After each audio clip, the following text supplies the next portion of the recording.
चुनाव 2023 करीब है। ऐसे में चुनावी साल में अब बजरंग दल देश भर में शौर्य जागरण यात्रा निकालने जा रहा है। ग्वालियर संभाग में ये यात्रा 9 सितंबर से 14 सितंबर तक निकाली जाएगी। शौर्य जागरण यात्रा निकालने के पीछे बजरंग दल का मकसद युवाओं को देश के वीर सपूतों की शौर्य गाथा समझाना है। लेकिन यात्रा से पहले ही कांग्रेस ने बजरंग दल की कार्यशैली को लेकर सवाल खड़े कर दिए हैं। कांग्रेस का कहना है कि यात्रा निकालने का अधिकार सबको है, लेकिन इसके पीछे उद्देश्य सकारात्मक है तो सही है। अगर उद्देश्य सिर्फ राजनीतिक है तो ये गलत है।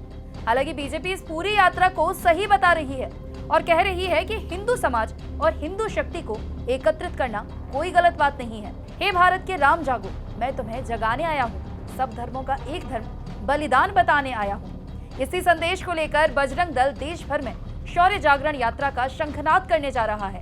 विधानसभा चुनाव से ऐन पहले हाथों में हिंदुत्व की पताका लेकर बजरंग दल गांव-गांव में युवाओं के बीच जाकर देश के वीर सपूतों की शौर्य गाथाओं और देश के प्रति उनके भाव को समझाएगा। एमपी में 2 यात्राएं निकलेंगी। उनके समापन पर दोनों जगह 39 बड़ी धर्म सभाएं होंगी और सभाओं के दौरान वीर महापुरुषों के वंशजों का सम्मान भी किया जाएगा। ये यात्रा लगभग 2600 किलोमीटर से ज्यादा की होगी। मुख्य उद्देश्य हिंदू समाज की हिंदू शक्ति को एकत्रित करना है। सनातन संस्कृति और हिंदू समाज पर जो चौतरफा हमला किया जा रहा है, इस यात्रा के जरिए खुलकर इसका विरोध भी दर्ज कराया जाएगा। यात्रा के दौरान कोई विवाद ना हो, इसको लेकर मध्य प्रदेश के डीजीपी और स्थानीय स्तर पर कलेक्टर और एसपी के साथ संबंधित थाना प्रभारियों को इसकी जानकारी दे दी गई है। ऐसे हमारे महापुरुषों की जन्मस्थली, कर्मस्थली, बलिदान स्थली को का भान हमारे देश के हिंदू युवाओं को हो, इसलिए उनको भान कराने के लिए हिंदू संगठन की शक्ति को, हिंदू को संगठित करने के लिए शौर्य जागरण यात्राओं का आयोजन किया जा रहा है। अब आपको बताते हैं बजरंग दल की शौर्य जागरण यात्रा की पूरी जानकारी। सबसे पहले आप जान लीजिए, ग्वालियर संभाग के ग्वालियर, मुरैना, शिवपुरी और गुना में 9 से 14 सितंबर तक ये यात्रा निकाली जाएगी। यात्रा का शुभारंभ मुरैना में राम प्रसाद बिस्मिल के स्मारक से किया जाएगा। 14 सितंबर को ग्वालियर में यात्रा का GYMC क्लब में समापन होगा, जहां 18 बड़ी धर्म सभाएं भी आयोजित होंगी।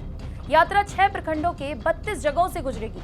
दूसरी यात्रा मुल्ताई से शुरू होगी, जो बैतूल, हरदा, सिवनी, मालवा, नर्मदापुरम, सुहागपुर, पिपरिया, विदिशा और वसोदा से गुजरेगी।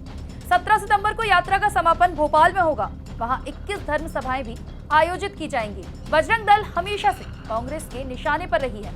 ऐसे में चुनाव की ठीक पहले बजरंग दल की शौर्य जागरण यात्रा को लेकर कांग्रेस ने सवाल खड़े कर दिए हैं। कांग्रेस का साफ कहना है कि लोकतंत्र में यात्रा निकालने का सबको अधिकार है। कार्यों का छवि पर असर पड़ता है। सकारात्मक कार्य करते हैं तो छवि बनती है और नकारात्मक कार्य करते हैं तो छवि बिगड़ती भी है। सेवा के कार्यों से छवि बनती है और अगर उपद्रव के कार्य करते हैं तो छवि बिगड़ती है। यात्रा निकालने का अधिकार सबको है, संविधान में है और लोकतंत्र में कोई भी यात्रा निकाल सकता है, लेकिन छवि बनती और बिगड़ती है हमारे कार्यों से। हम सकारात्मक कार्य करते हैं तो छवि बनती है, नकारात्मक कार्य करते हैं तो छवि बिगड़ती है, सेवा के कार्य करते हैं तो छवि बनती है और उपद्रव करते हैं तो छवि बिगड़ती है।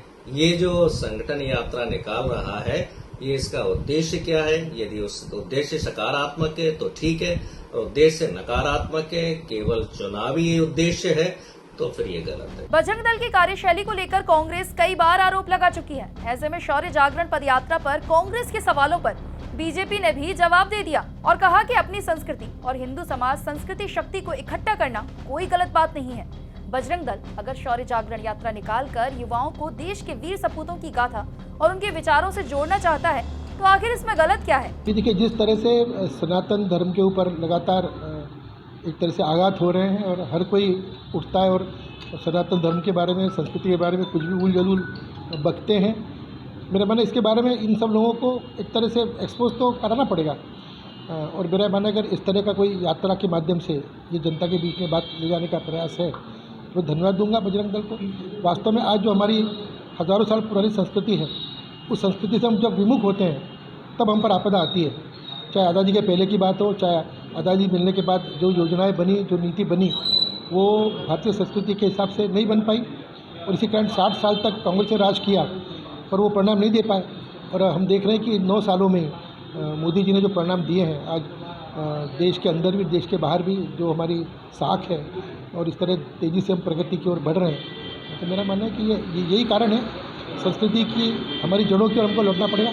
और इस दृष्टि से अगर बजरंग दल कोई प्रयास करता है तो मेरा मानना है कि उसका स्वागत किया जाना चाहिए। बहरहाल बजरंग दल ने शौर्य जागरण यात्रा को लेकर पूरी तैयारी कर ली है और जिन जिलों से ये यात्रा गुजरनी है वहां भी प्रशासन और पुलिस को अवगत करा दिया गया है। हालांकि कई बार बजरंग दल पर उपद्रव करने के आरोप भी लगते रहे हैं। ऐसे में वीर सपूतों के विचारों और उनकी गाथाओं को घर घर पहुंचाने के लिए निकल रही शौर्य जागरण यात्रा से बजरंग दल को कितना फायदा होगा और इससे उनकी छवि पर क्या असर पड़ेगा, ये तो अब आने वाला वक्त ही बता पाएगा।